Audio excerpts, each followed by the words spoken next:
So Zohran Mamdani is now the mayor of New York City. Eric Adams is OUT out. And I'll show you some clips from his inauguration speech. But we do have to talk about, in terms of what went really viral, the right-wing fixation on a particular gesture that Zohran made and how they're going wild over it. First, here's a little bit of his inauguration speech. How long these communities have existed as distinct from one another. We will draw this city closer together. We will replace the frigidity of rugged individualism with the warmth of collectivism. If our... This was one part they got upset with, collectivism. They were saying that just means communism. Collectivism meaning... Is that what the practice or principle of giving a group priority over each individual in it? So the group being, but okay, maybe you're saying that it has communist undertones. I think this is going to be way less insane than they think. I really do. City governments, I think it's going to be much less insane than Maga believes. I think probably by that term, he just meant, like, let's look out for each other, not Stalin revival. Campaign demonstrated that the people of New York yearn for solidarity, then let this government foster it. Because no matter what you eat, how you pray, or where you come from, the words that most define us are the two we all share: New Yorkers. So I've always been a little jealous of the whole New Yorker thing, because we don't have that in Austin. We like our city, but there's something about, like, you don't want to mess with a New Yorker, you know? And there's like a certain, I'm a New Yorker born and raised, where I'm like, hi, I grew up in Austin. But then people go, well, be a Texan. That has a similar oomph. And I do like Texas in some ways, but, you know, it kind of has a little bit of a few little problems, so then I can't be like Texan. So I don't know. I'm a little jealous of how identity heavy, how much identity weight there is to New Yorker. Austinite. We gotta popularize that. Austinite. And then here's the part that Maga went nutso over. At the end, he put his hand to his heart, and then he put his hand out and waved. And they say that the media is dishonest because they're not covering this like they covered Elon's gesture. Hey guys, that was a whole year ago. Get over it. Get over it. I'm sorry. It's a new year. It's a new me. I'm tired of your crap. I'm just a little bit tired of your crap.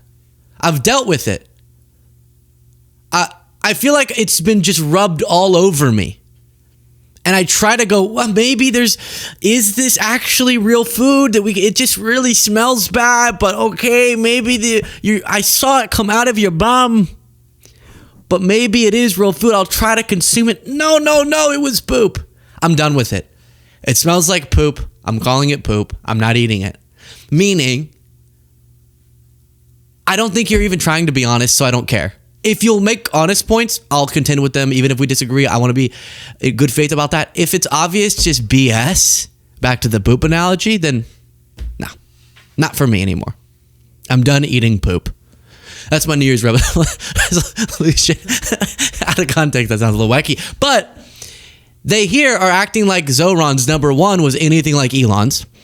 Number two, like the media did some dishonest campaign. What the mainstream media did was, hey, this looked like a Nazi gesture. What say you, Elon? And then Elon posted, I did not see that coming.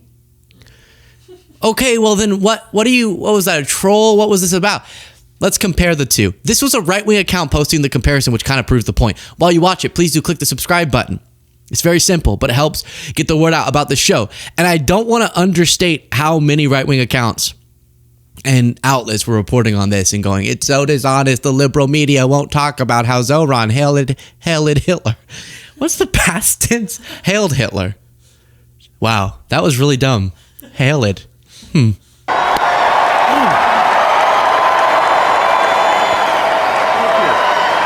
My heart goes out to you. It is thank You see no difference between, oh, wow, or even versus, I'm not going to do it, but like, And also, even audibly. Now, listen, close your eyes, unless you're driving. Close your eyes, ready? Guess which person made the noise. One of the things that notably distinguishes Zohran's activity from Elon's was that Elon's was so aggressive and authoritative that it garnered an So I'm not saying that he was like hailing Hitler. My honest suspicion is he knew how it would look and he wanted to go, why did everyone say that? So weird. Ugh, to like troll. But then all these right-wing accounts look so silly. Like, holy crap! Eric Daughtry said, Zohran Mamdani just did the exact same gesture as Elon Musk. When Elon does it, it's a Nazi salute. When communist Zohran does it, the media is silent. The media is the enemy of the people.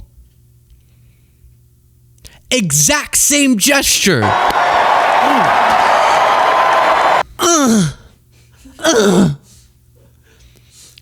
Look, I'll give you one other example. Either both of these are Nazi salutes or neither of them are. Standards should be consistent. Get over it. Since that gesture, Elon was to blame for thousands and thousands and thousands of deaths because he got a USAID. He was to blame for wasting our time destroying programs while still not saving any money.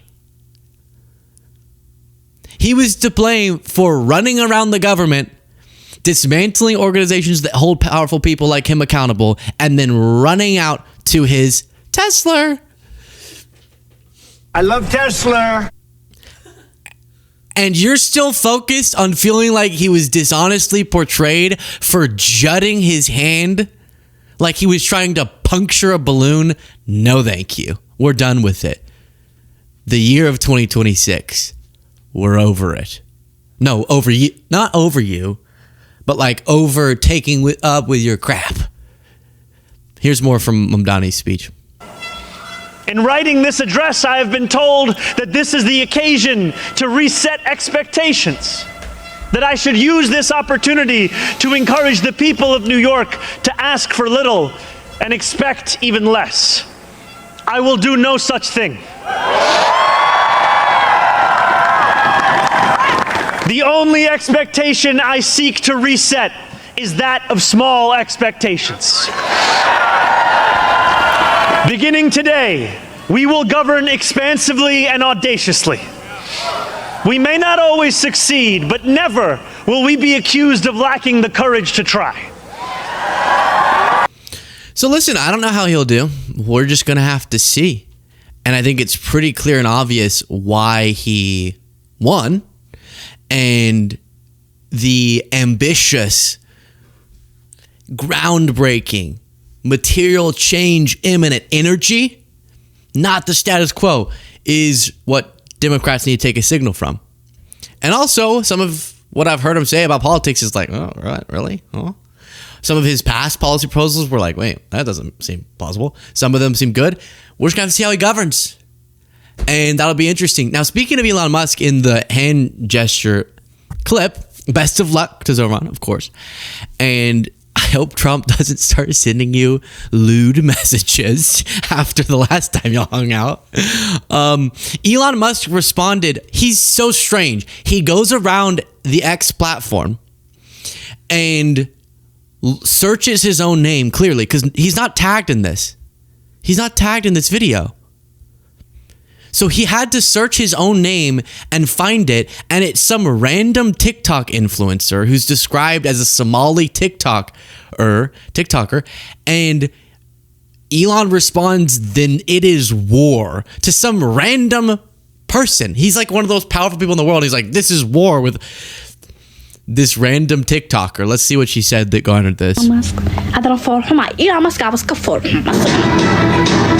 When people say like this is fake, I'm like, actually, well, let's look at.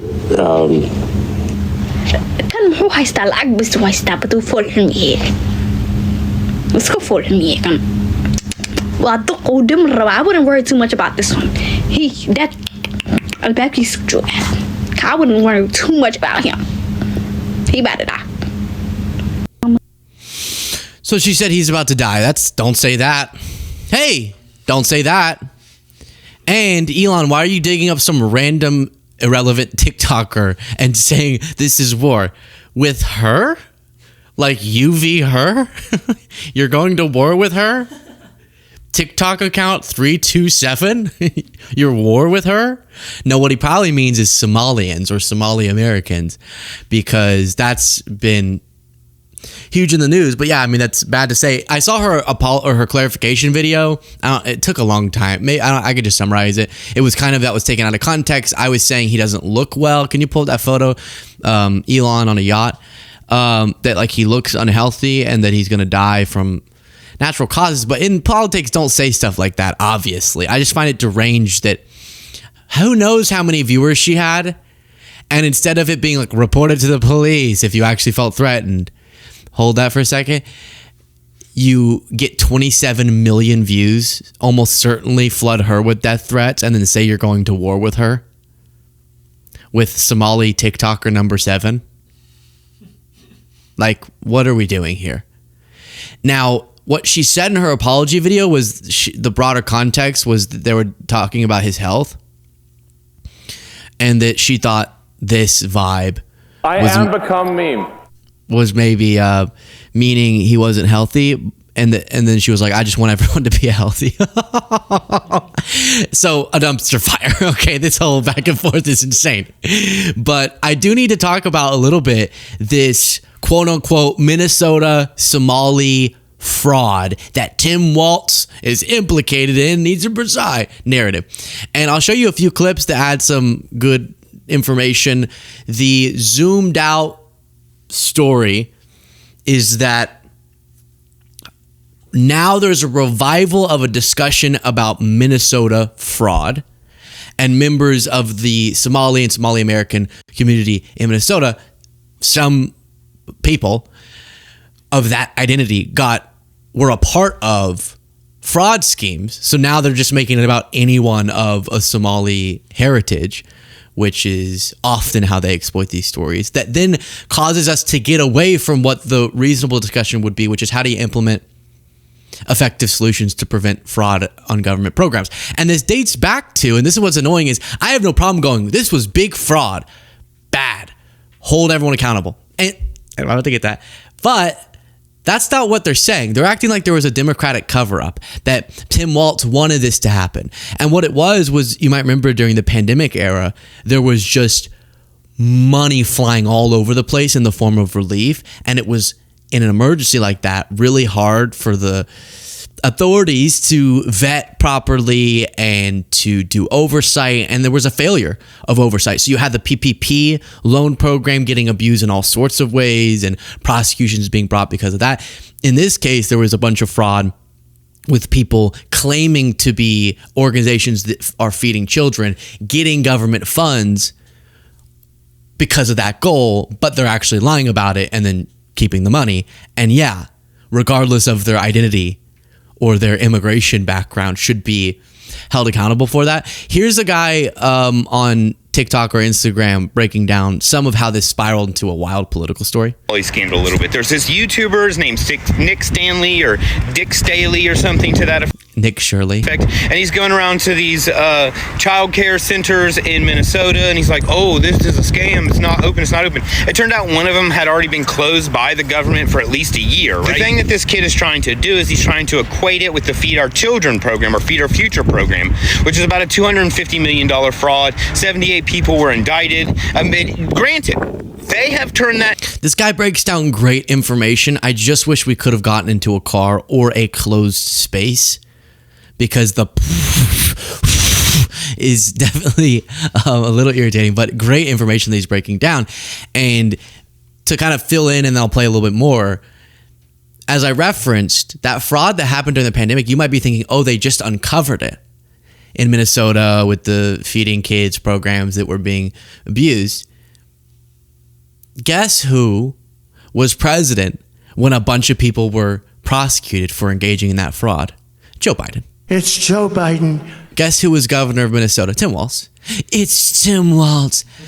And there were all of these prosecutions. Maybe some of them are ongoing. What they're doing now is because there was that happening, then accusing or finding out about more examples of fraud, or thinking maybe a similar scheme's going on with daycare programs, and then trying to revamp it's a big conspiracy, despite it being an effort to connect it to something that was actually accountability under Democrats. Now, it never should have gotten that bad, and that's the same thing with a lot of pandemic relief. The fact that it wasn't stopped earlier, the fact that it wasn't more immediate oversight, you get it in emergency time, but still was just horrendous and wasteful.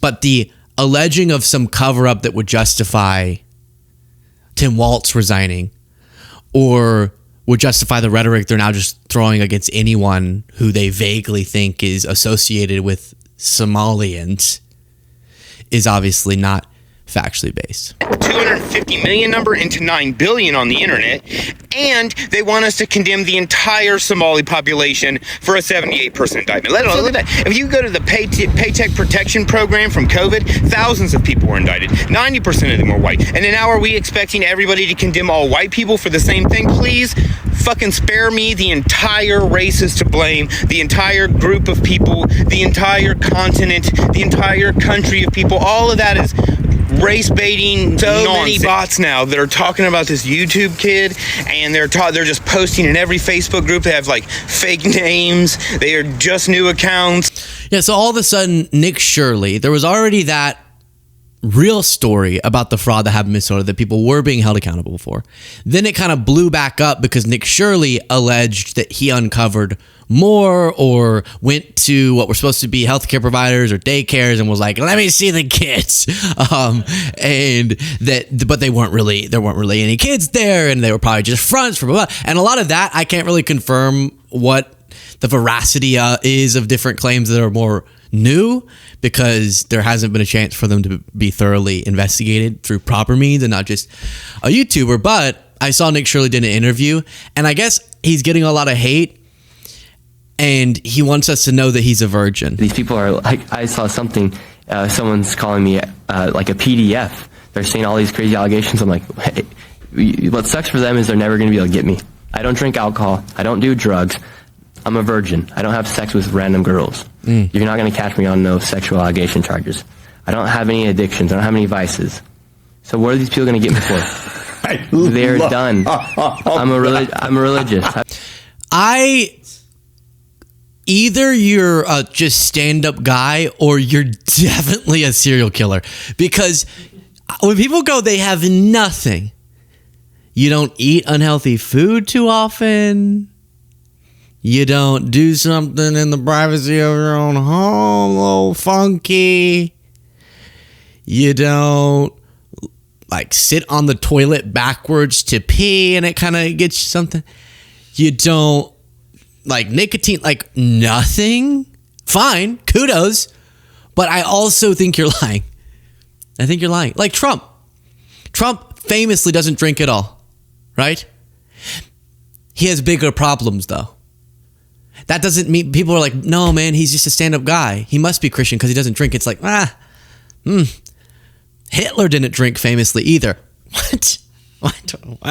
I don't know why that even popped into my head. Such a random thought. It really was random. I wasn't trying to say anything at all. But no, so Nick Shirley's Hitler.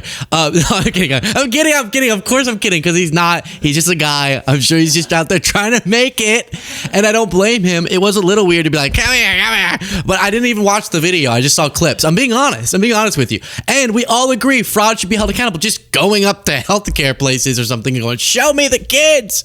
Which is why people were calling him a PDF, he said. A pedophile. Why does nobody say that? We could say it. Pedophile. You can say that on YouTube. It's fine. Oh, maybe one video every 10 videos you say will get demonetized. Whatever. This is about the truth, not money. Hit it. Woo. Okay. Too late. No, so we're just trying to have fun, but I hope he doesn't get any threats. He said that he has. That's terrible. People could criticize his reporting. And to me, I'm kind of like, I want authorities to try to catch fraud wherever they can. I'm not okay with using instances of fraud when it's certain identity groups to blame anyone of their identity group. Because even the scheme previously in Minnesota was headed up, or had up, as some people word it, by a white woman. But then you didn't make it about that. Or when big groups of white dudes do a bunch of huge fraud and then Trump pardons them. Like, just for instance, there was a fraudster couple that that Trump pardoned, and I think it's fair to assume there's not a ton of Somalian ancestry, as you can see here. But no one makes it about, oh, these blondies or something, you know? But so that's the argument. Now, if it's like, well, some of them were immigrants, then I get that people feel that, and I understand if you immigrated here and like before you even got your citizenship, you were like wheeling and dealing, doing fraud. I'm like, what the heck? No one should do it. But like, hey, whoa, we gave you the visa. You came in here and you took my grandma's money, telling her that I was stuck in Argentina and Malay was holding me captive and they had to pay Malay a bunch of money. There's a little extra oomph on that, but a lot of these people were citizens who were just of Somalian descent, just a part of the quote unquote Somalian community. And as I just said, whenever it's other members of an identity group that do a bunch of fraud, or when Trump's pardoning people for that, I'll remind you again before playing this next clip, what we looked at in the previous segment, which was this. Trump granted pardons to several individuals convicted in huge Medicare swindles. So a similar situation here. This was funding for food. Shirley is alleging that it is fraud against government programs for like daycare or something.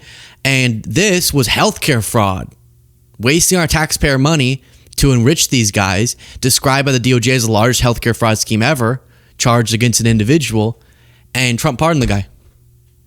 So that's not whataboutism. That is, what about this? Right? That's not whataboutism. That's, hey, and also think of this. So, no. My point is, I actually don't want it in any case. I just don't feel the need to exploit to attack like all immigrants or something like they're doing, or particular identity groups. And that's the part that I'm opposed to. But if you just want to unite, we're not going to do that sort of demagoguing, but instead we're going to try to think of good solutions to prevent fraud in government programs. I'm with you. The only other thing that I hear people doing that is irking me about this whole situation, aside from the vitriolic rhetoric and the confused timeline of thinking it's a Democratic cover-up whenever a lot of these people were held accountable under the Biden administration, Merrick Garland, not Bondi, Merrick Garland brought these cases, or someone under his reign did. And the only other element is this is why we need to cut Medicaid or something. Like that also comes up. See, that we told you this is why we have to cut Medicaid. But when we look at the impact, it's not just fraudsters. It's going to be millions of people who need it who will lose it because of the bill. So that's the problem. Our problem was never saving money by preventing fraud. And also, Trump himself has done a bunch of fraud. I did it again. It's just hard not to think of, because I want to balance me being as straightforward as I can with the story itself, but also I've now heard a bunch of dishonest people speak about the story, so I'm kind of like speaking at them a little bit and being like, hey, you're hypocritical. So stop doing that, then we could have a good conversation. Well, This was a Fox News liberal breaking it down. Have I said subscribe in this segment? Yeah. At what he could be doing, and I looked at what he is doing. One of the things that ties his hands is this very legislature that is trying to get him to resign. Interesting, they're not asking for a recall. So when they say the people of Minnesota don't want him, we'll put it to a recall and let the people of Minnesota decide. Todd, love you. Google. If you Google, actually local Minnesota news outlets have been reporting on this for years. Speaking of years, during the Biden administration, There were 59 people convicted so far. The ringleader is not Somalian. She's a white woman named Amy Block. She was found guilty on all 7 counts that were brought against her. So there are people that are already in prison. And remember, some of these are not DHS or federal related facilities. Some of these facilities were closed down for other reasons, not even fraud. But back to your question about Tim Walz. He asked the legislature in his state to give him more authority so that he could do more, and they said no. 1. 2, he also has closed a number of these centers already, and not just for fraud. They were investigating them for everything else. One, for example, on that video that went out, not the one from years ago, the one just recently, they were already closed because they were a bad daycare center. There was no fraud. They were just not doing a good job of the daycare. He hired outside firms to audit the payment. So I think you get a great job from Leslie Marshall. Stuff is being done. If you got Rick Scott in the Senate, well, I just thought of it, and so I just want to throw it out. But you got Trump in the White House. We're not going to fall for this. The media is covering it up. It's not happening. They're like, the media doesn't want to talk about this. I Google it, and it's like New York Times, blah, blah, blah, blah, blah, like all the big ones. I could think of a bunch, but I just decided not to. So just be honest and maybe don't threaten war with random TikTokers. And then Tim Walz had to respond. We spent years cracking down on fraud, referring cases to law enforcement. It was being prosecuted. You can't say they're trying to cover it up. They're the ones who exposed it. The only reason you even thought to look into the Minnesota stuff is because the Biden DOJ uncovered it. What? Yeah, but they wouldn't show me the kids. Shutting down and auditing high-risk programs. Trump keeps letting fraudsters out of prison. It's true. To the national news just now paying attention, here's what we've done, and then he lists off a bunch of stuff. But is it humiliating that this happened while he's governor? Yeah, sure. But is it reasonable for the Trump administration to freeze all child care funding to all states, which you see on screen is happening? No. Are you saying the almighty power of Trump is not powerful enough to go implement solutions to prevent fraud without shutting down entire programs? Because this is what people don't get about when fraud happens. It's going to happen. Any large program is going to happen. You want to minimize when it does. But similar to how every once in a while people will engage in voter fraud, but that you wouldn't want to then say no one gets to vote. You just want to prevent the fraud. And we do that well enough where it doesn't swing elections or get anywhere close. Similarly, you don't shut down a whole program because fraud happens in it. Because if you think the impact, which I do, of wasting taxpayer money by running schemes where you act like you're doing a government service, they give you money, or government funded service, they give you money, and then you're not actually doing it in the heat of a pandemic, or maybe it's going on now and that needs to be cracked down on. If you think the impact of that waste of taxpayer money is bad, wait until you see what our country looks like when people don't have those basic services. So crack down the fraud. Make sure you don't punish all the innocent people who do need the child care support, who do need the food, who do need the health coverage for the wrongs of the fraudsters. It's your job to prevent it. Yeah, that applies to Tim Walz and local leaders. And then one other viral video on this, just so we know we really covered everything. This is described as a Minnesota mom during one of these press conferences. One of the providers speaking out about the fund freezing at an event today. Take a listen. If childcare is cut, I'm unable to work or go to school. I understand fraud is bad.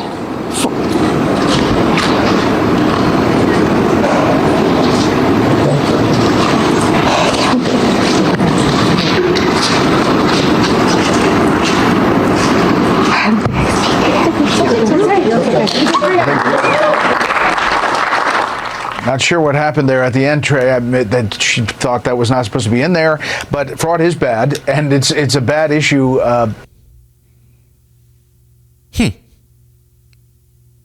Who knows? Everyone's we know why she did that. I don't know. That was weird, though. Unideal, but sometimes you get nervous in front of cameras. It's just unideal, you know? To go, fraud is bad. Never mind. She may have just gotten nervous. You know how often I want to just go, no, I'm not talking anymore. You know how often I'm doing this show and I know I have to keep going, but like, picture I go, hey, that's cheeky, but not like a butt cheek, right? Imagine, like, I've done things like that before, and I go, oh, wow, you suck. You know those moments where you hear what you just said and you go, oh, wow, so like nobody likes you, and you're talking to yourself, and you panic, and then as you're reflecting on what you just said, you have to decide if you go forward. And most of the time I just go forward and I just like go if I feel like I just bombed, but sometimes you just have to go, I'm done speaking. Now why she felt that, I don't know. I don't actually know who that is. Is she one of the providers who was caught up in the fraud or not? She's defending herself, maybe saying it wasn't fraud. But that, I think, wraps the story. I think that was a fair coverage of it. We want to crack down on fraud. We don't want to use instances of fraud selectively to demonize entire groups. And hey, if you don't believe me that a lot of people are being disingenuous about this, go look at Trump's record in letting fraudsters out of prison. Ba-boom. Wow, you suck.